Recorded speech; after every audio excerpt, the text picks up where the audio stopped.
Today, we're going to redo this bench. We bought this at a yard sale a little bit over a year ago. And the idea was it needed a quick fix. There's a broken part that needs to be repaired. The bottom needs fixed, and then we would be done. Well, I retired from the workforce a little bit over 6-7 months ago. And my wife and I, we've got a retail booth, resale items in a flea market. It's indoors. And we thought, well, that'd be a great way for us to keep busy in retirement. We like to yard sale, and so every now and then we'll pick up something like this. It needs to be just a little TLC. We bought it for $15, and when we're done, we'll put it in our booth and turn around and make a couple of bucks on it.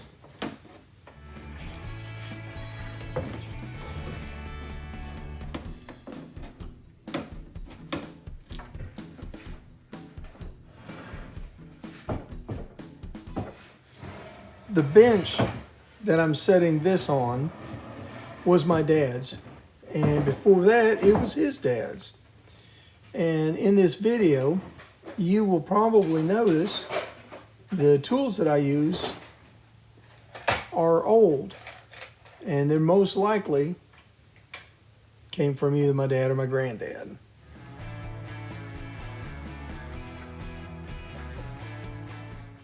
The original thought is to fill in all the extra holes on the side of that. I don't know what was there, but it's missing. We didn't get it with the bench. The bolts that I'm taking out now will be, I want to countersink them. But for now, take the side off, do the repair, and then the other repairs, we'll just figure that out as it go.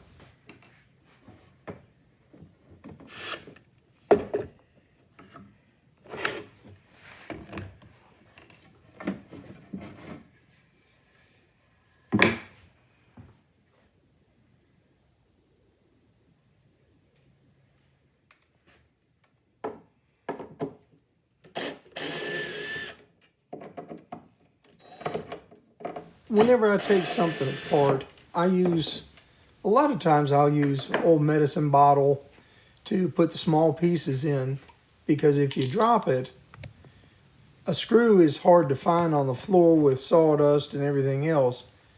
But if you drop a pill bottle, they're easy to find.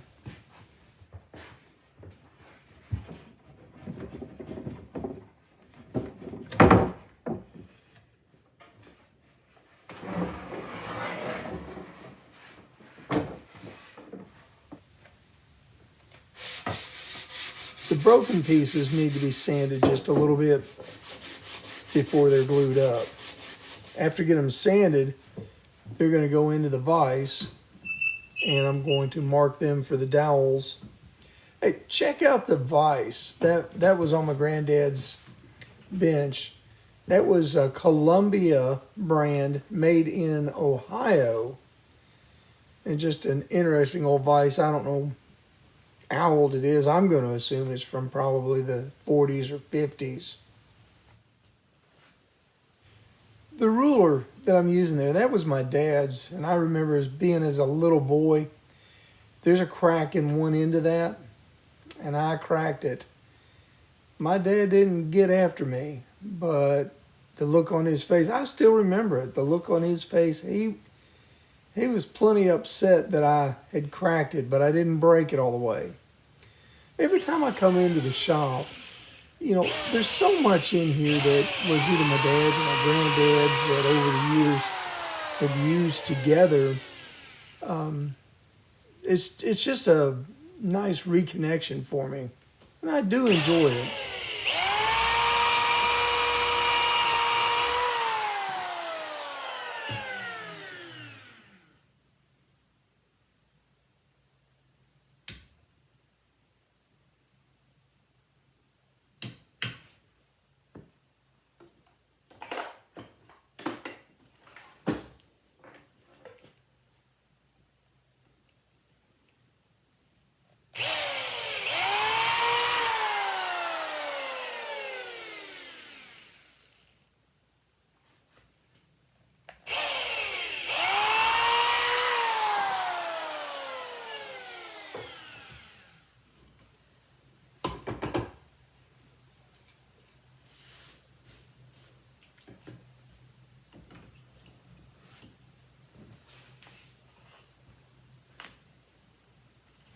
I'm using these dowel centering guides in the piece that I've drilled so that I can put it with the other piece, give it a little bump with my hand, and then it will mark exactly where I need to drill.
There's sawdust on the floor. There's some more.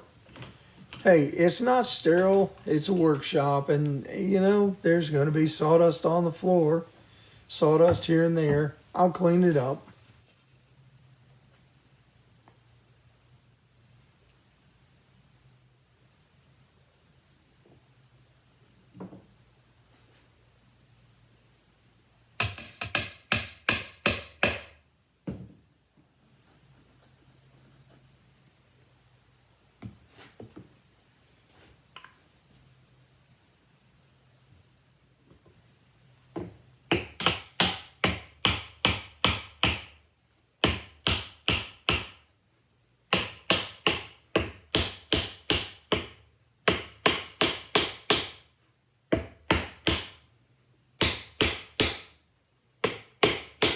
Now that the repair has been dowel pinned and glued, it's time to put some clamps on it.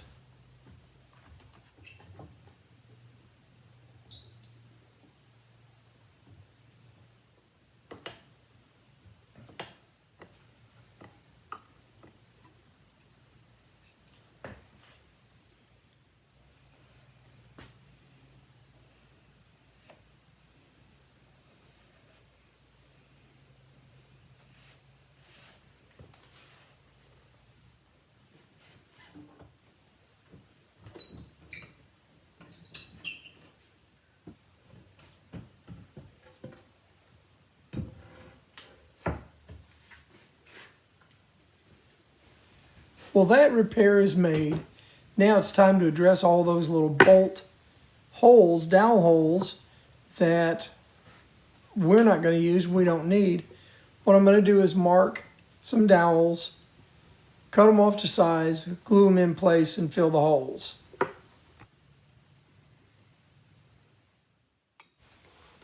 Looking behind the bandsaw, there's some cut up pallets to the middle on the left. To the right of that, there's doors that I've taken off of hutches or different items that we just saved and someday going to use.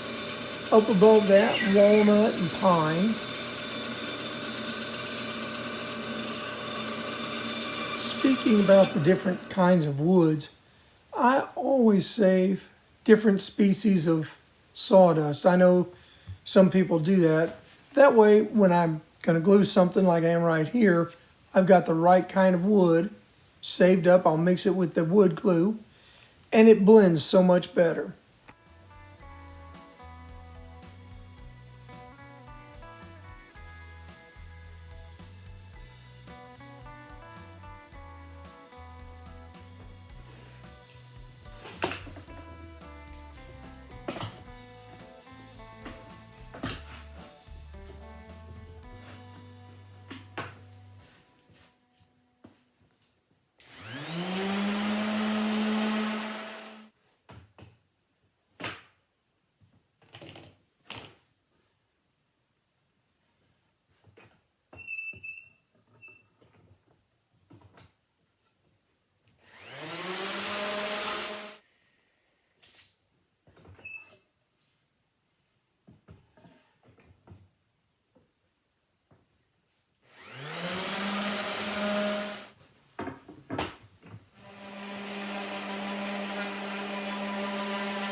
My expression is priceless. The bolts, the hex-headed bolts, were different sized for the one. Why that is, no idea. But it sure was.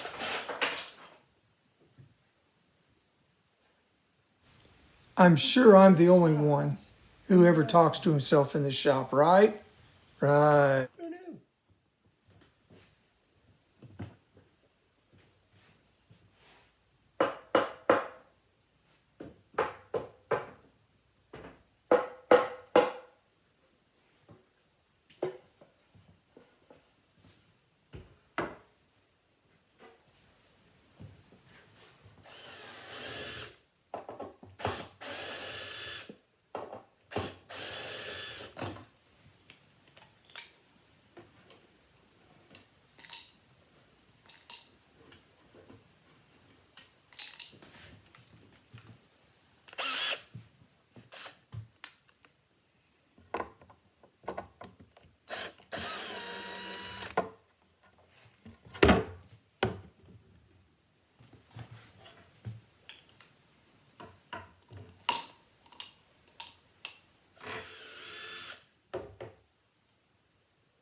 Spoiler alert, the sander's about to bite the dust.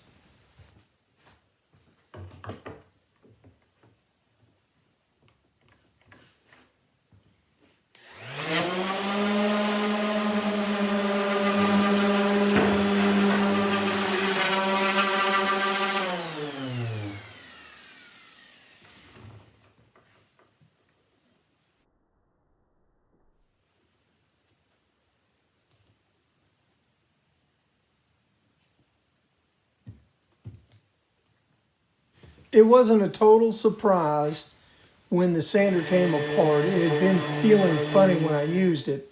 I went ahead and purchased another one, but I didn't break it out until that one went ahead and bit the dust. I didn't know it at the time. Later I looked on Amazon. You can buy those pads to replace them when they wear out. I got one on Amazon for about $10. So I should have done that instead of buying the replacement sander. Now I have two sanders. By this point, we've changed our mind. We're not going to paint it white. Here's why everything has to be sanded. If you look at the finish on this, it just isn't going to make it. It's got to be sanded. No problem.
My wife Rebecca is liking this bench, and that's changing us to a plan B, which includes, number one, my wife's liking the bench and it may wind up on our front porch. Number two includes leaving the finish natural, not painting it. And then number three, since we're not going to paint, we're going to put trim on the sides. Here's a mock-up of one. Didn't like it. Decided to go with this older trim. My dad was good about saving things like that old trim.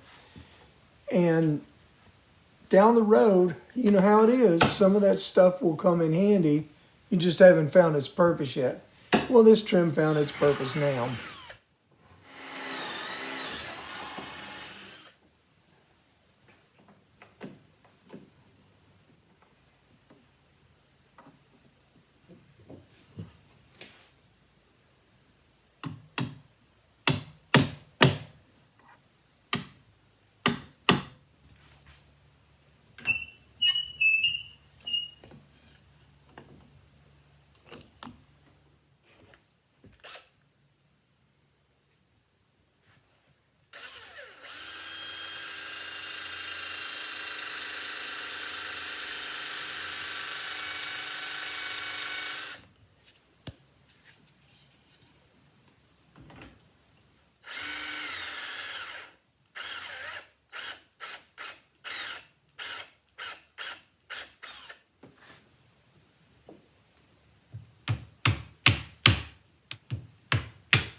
If you've ever needed something like a sliding bevel to figure out an angle, those things are invaluable. I needed it for this just to know what angle to cut the piece of trim that goes upright. I'm going to put that on the bandsaw, cut it to that angle, and then move forward.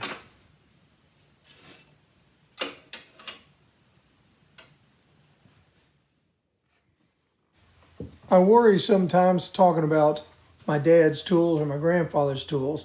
If you all like that, I will continue. Let me know. I would be gladly talk about the different tools, where they came from, who I got them from. But otherwise, I don't want to bore you to death with that. So let me know if you would like to know more about the different tools.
I've got the trim cut out and it's in place. It's not glued down yet. But I don't like the way that the bolts look sticking out of the side of the bench. So I'm going to remove them, countersink the hole, and add a plug to them. I think that'll give it a better look, especially if we're going to keep it at our house on our porch.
Time for gluing, and like I said before, gotta over clamp it. It's just the nature of woodworkers. So here we go, over clamping.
cleaning up, getting ready to put a polyacrylic matte finish on it. Spoiler alert, here we go.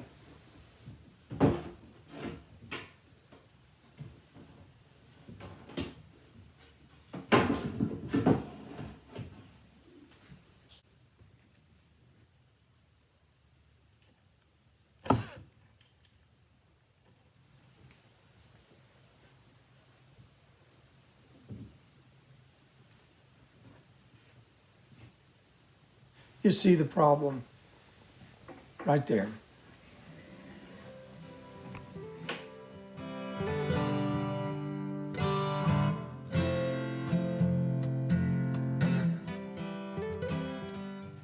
After thinking about it, what I'm going to do is cut 1/2 of the angle that board is warped off of one side, turn the other board around the other direction and cut 1/2 of the angle off of that. That should allow it to lay flat.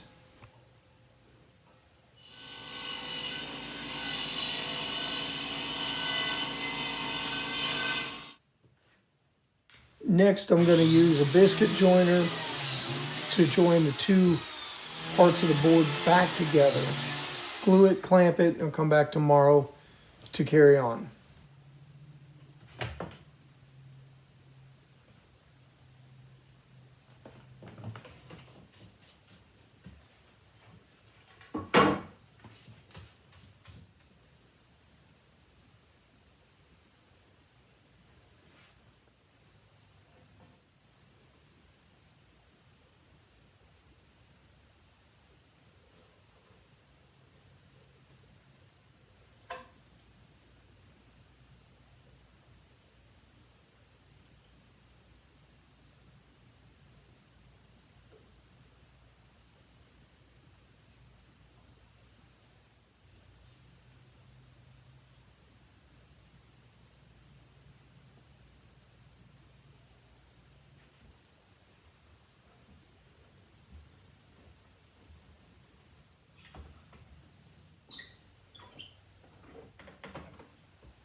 Going to use that tack cloth, wipe the bench down one last time, then I'm going to put a finish on it. While that finish is drying, I'm going to clean up the shop.